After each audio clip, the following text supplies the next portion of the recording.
Bien, mesdames, messieurs, mes chers amis, quelques mots brefs pour accueillir Madame le ministre de la Transition énergétique. Je suis très reconnaissant à Agnès Pannier-Runacher d'avoir accepté de distraire un moment de son emploi du temps pour venir nous parler. Et je crois que c'est particulièrement adapté tant les questions énergétiques sont au cœur de nos débats. Il y a à peu près un an, je mettais à la question le directeur de la stratégie d'Airbus pour lui demander si un jour on verrait vraiment l'avion à hydrogène comme il le prétendait. Et j'ai eu droit à tout un cours d'économie de l'énergie pour m'expliquer que de toutes les façons, même si l'avion à hydrogène voyait le jour, il faudrait tellement d'énergie décarbonée pour produire de l'hydrogène vert que le transport aérien requerrait les 3/4 du parc actuel de production d'énergie renouvelable. Et il a conclu son propos en me disant « Les 20 prochaines années vont être les années de la guerre des énergies ». Et c'était avant le conflit ukrainien. Autant dire que c'est bien un des enjeux majeurs des 20 ans qui viennent que la transition énergétique. Et dans la mesure où le rôle de la finance, c'est de donner un prix au temps, c'est bien un des instruments qui permettra de réaliser cette transition que l'utilisation opportune de la finance. Alors, je suis évidemment très heureux d'accueillir Madame Pannier-Runacher. J'ai travaillé avec vous, Madame la Ministre. J'ai eu cette chance, je connais votre efficacité, votre souci du détail, et vous ne lâchez rien. Dans cette mesure, nous pouvons espérer que seuls seront coupés en énergie cet hiver ceux qui le méritent bien, sous vos auspices. Je dis bien auspices AUSPICES et non pas hospice de Beaune. Donc, je crois que Choose France l'a montré hier, la place de Paris demeure plus attractive que jamais. Et c'est parce que nous voulons la conforter dans son attractivité que nous avons décidé au sein du conseil d'administration d'Europlace de suivre la recommandation du rapport qui a été faite par Yves Perrier. Et je conclurai mon propos par cela. Yves Perrier a vu 200 personnes pour faire un rapport que je vous recommande et considérer qu'à la nouvelle situation économique qui était la nôtre, il fallait une nouvelle économie politique. Et pour porter cette nouvelle économie politique, il faut un engagement plus fort des industriels, des entreprises de services, des banquiers, des assureurs, avec une gouvernance adaptée. Et c'est la raison pour laquelle nous avons, avec nos collègues de Finance for Tomorrow, le projet de créer cet automne un institut de la finance durable qui va exiger, je le dis tout de suite, des cotisations un petit peu accrues des membres d'Europlace. Je suis désolé de vous annoncer cette mauvaise nouvelle, afin de travailler plus encore, notamment sur les méthodes de calcul de la décarbonation. J'étais déjà beaucoup trop long, mais je vous demande simplement d'accueillir Madame la ministre Agnès Pannier-Runacher qui va nous parler de transition énergétique et on est tous très impatients de connaître vos orientations. Merci beaucoup.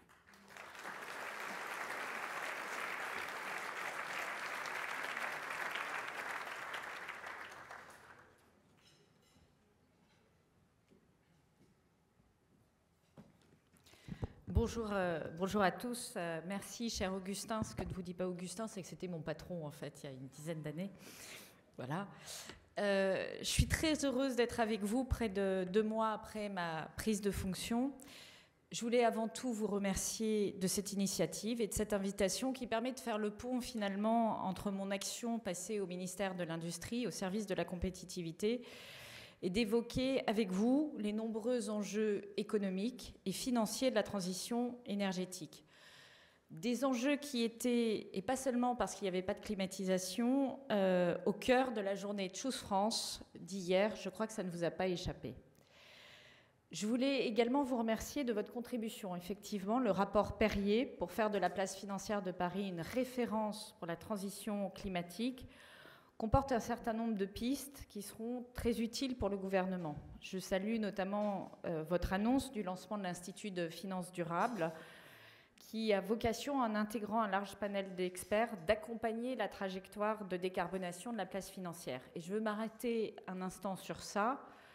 J'insiste sur l'importance de cette trajectoire sur laquelle nous devons être crédibles, et si possible dès la COP27.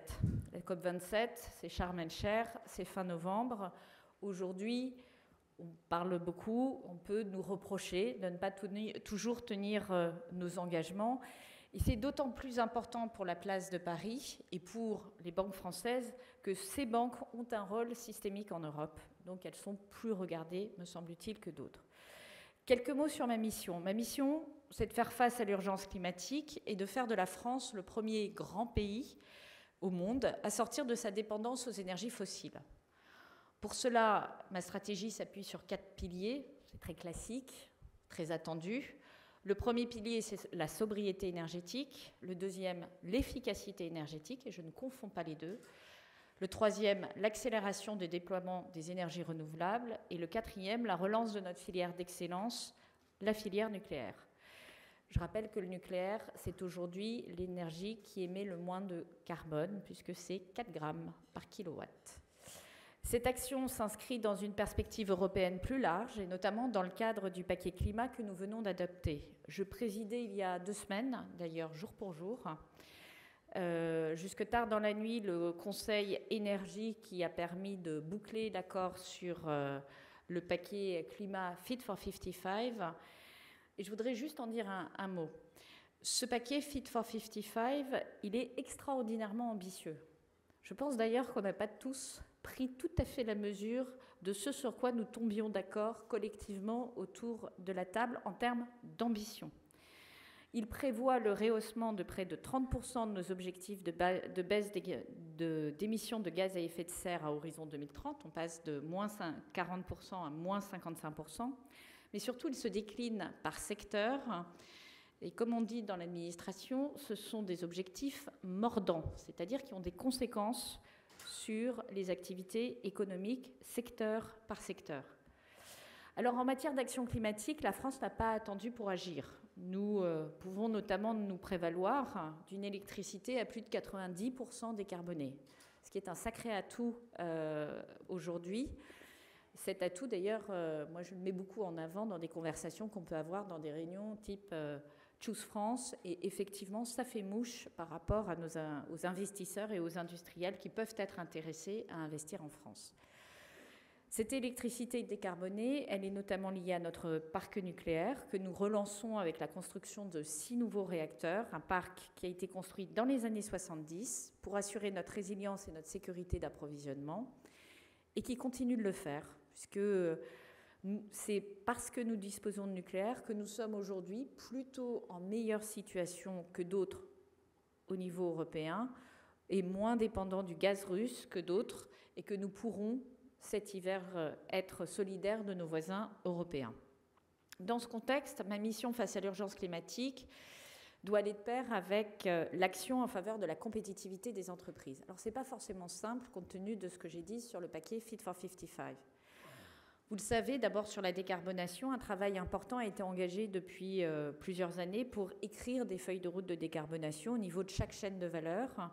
On a commencé par des filières industrielles, la chimie lourde, la métallurgie et le ciment, le bâtiment, le transport routier, l'aérien viennent derrière, pour une mise en œuvre opérationnelle de nos objectifs climatiques, mais aussi, et c'est important, pour saisir des opportunités de nouvelles activités qui sont liées à la lutte contre le réchauffement climatique. De mon point de vue, c'est aujourd'hui que nous devons construire nos avantages compétitifs de demain. La transition, elle nécessite des investissements colossaux.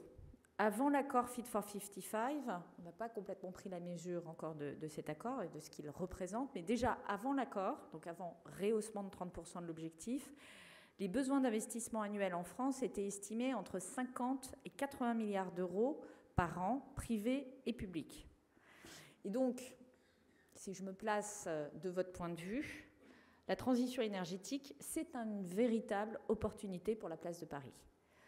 Le président de la République a eu l'occasion de le rappeler hier, et cela a été une part importante de mon action au ministère de l'Industrie. En 2022, la France a une nouvelle fois été désignée comme la première destination européenne pour les investissements étrangers. La transition écologique et énergétique peut nous aider, peut continuer à nous aider à renforcer cette attractivité. Beaucoup des investissements annoncés hier avaient un lien avec l'économie circulaire et la transition énergétique. Et pour cela, nous devons libérer les investissements.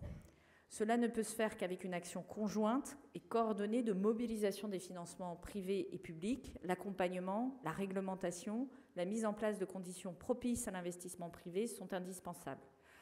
Nous devons notamment trouver de nouvelles structures de financement, des financements mixtes, publics-privés pour des projets renouvelables, des contrats de long terme entre des producteurs décarbonés et des consommateurs d'énergie, ou encore en permettant le tiers investissement, le tiers financement pour des travaux ou des trajectoires de réduction de la consommation d'énergie ou d'efficacité énergétique. Toutes ces problématiques sont au cœur des réflexions sur le projet de loi d'accélération de la transition énergétique que je présenterai à la rentrée et qui permettra notamment d'aller plus vite sur les énergies renouvelables. Je suis d'ailleurs, je le dis en passage, à l'écoute de toutes vos propositions, qu'elles soient de nature législative ou réglementaire, puisque ça doit être un des leviers importants sur lesquels nous souhaitons agir. Et vous l'avez compris, avec cette nouvelle méthode de concertation, nous sommes très preneurs d'anticiper et d'intégrer dans nos réflexions le plus en amont les points de vue des différentes parties prenantes sur ces sujets-là. Enfin, j'aurai un dernier message à vous adresser. Nous avons peut-être collectivement sous-évalué le levier de la sobriété énergétique. Alors, peut-être parce que dans notre psyché, sobriété, ça rime avec décroissance. Et d'ailleurs, les Anglais utilisent un terme qui s'appelle sufficiency, qui est peut-être plus calibré. Et pour avoir passé un petit peu de temps dans le monde industriel, on est plus que familier dans ce monde-là avec des démarches d'optimisation ou, autre terme intéressant, de decontenting, qui consiste à enlever finalement ce qui n'est pas si nécessaire pour le client. Et c'est un peu ça, la sobriété. Mais c'est structurel. Et c'est dans cet esprit qu'avec la Première ministre, nous avons lancé des groupes de travail sur la sobriété énergétique avec un objectif de réduction de 10% de notre consommation d'énergie dans les 2 ans qui viennent. 10%. Alors pour vous donner une idée, vous baissez d'1 degré le chauffage de vos bureaux ou de votre maison. Je fais l'hypothèse que vous ne vous chauffez pas à 15 degrés comme certains Français en situation de précarité énergétique. On gagne collectivement 7% de notre consommation d'énergie. Donc, c'est à portée de main.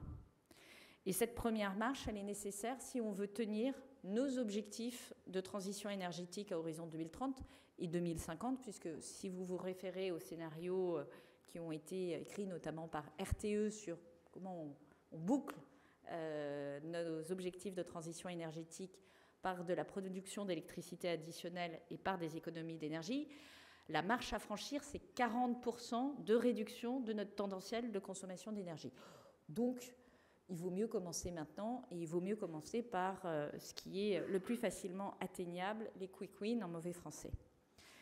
J'ai d'ores et déjà réuni les composantes de l'État, car l'État doit être exemplaire. Difficile de demander aux ménages de faire des efforts si vous voyez effectivement des voitures tourner dans la cour de l'Élysée, des climatisations qui sont à fond dans les halls d'accueil et du chauffage qui est poussé au-delà du nécessaire dans des grands espaces mal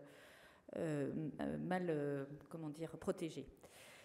J'ai également mobilisé les partenaires sociaux, toutes les confédérations syndicales et le MEDEF et CPME pour s'engager dans cette dynamique. Et c'est un des éléments d'ailleurs de leur agenda social qu'ils avaient anticipé avant moi pour dire qu'au fond, ce n'est jamais qu'un alignement collectif sur une priorité collective de notre société. Si nous voulons que la transition énergétique convainque les Français, tout le monde doit prendre sa part. Et l'effet d'exemplarité individuel et collectif est extraordinairement important sur un sujet où en réalité les inégalités sont bien plus manifestes qu'en matière sociale. En matière sociale, en tout cas en France, on a des mécanismes de redistribution qui sont massifs, dont on peut discuter l'efficacité ici et là, mais qui ont un vrai mérite lorsqu'on regarde les effets de dispersion de revenus après l'application de ces mécanismes. Si vous regardez la précarité énergétique, qui n'est pas forcément la précarité financière, la précarité de revenus, là, ces mécanismes de correction, en fait, ils n'existent pas, et ce qui est ou très peu, ce qui est relativement normal, parce que le sujet est relativement nouveau en termes de politique publique. Et donc, ça crée beaucoup plus de dissensus social, peut-être encore, que des discussions autour de la simple redistribution. J'ai donc besoin de vous. J'ai besoin de vous en tant que dirigeant d'entreprise, j'ai besoin de vous en tant que financeur, j'ai besoin de vous en tant qu'investisseur, pour que ce levier-là aussi soit complètement intégré dans nos trajectoires en tant que dirigeant et en tant qu'acteur et acteur de différentes activités économiques. C'est que comme ça que non seulement on se met en position de construire une résilience énergétique meilleure, et résilience énergétique, c'est assez proche d'une souveraineté énergétique et donc d'une souveraineté politique, mais c'est également comme ça que l'on peut aussi construire une transition énergétique qui ne soit pas trop brutale d'un point de vue social. Donc, je voulais partager ces préoccupations avec vous. Vous pouvez compter sur ma disponibilité pour échanger sur ces différents sujets dans les semaines et les mois qui viennent. Et je vous souhaite un très bon appétit. Merci beaucoup.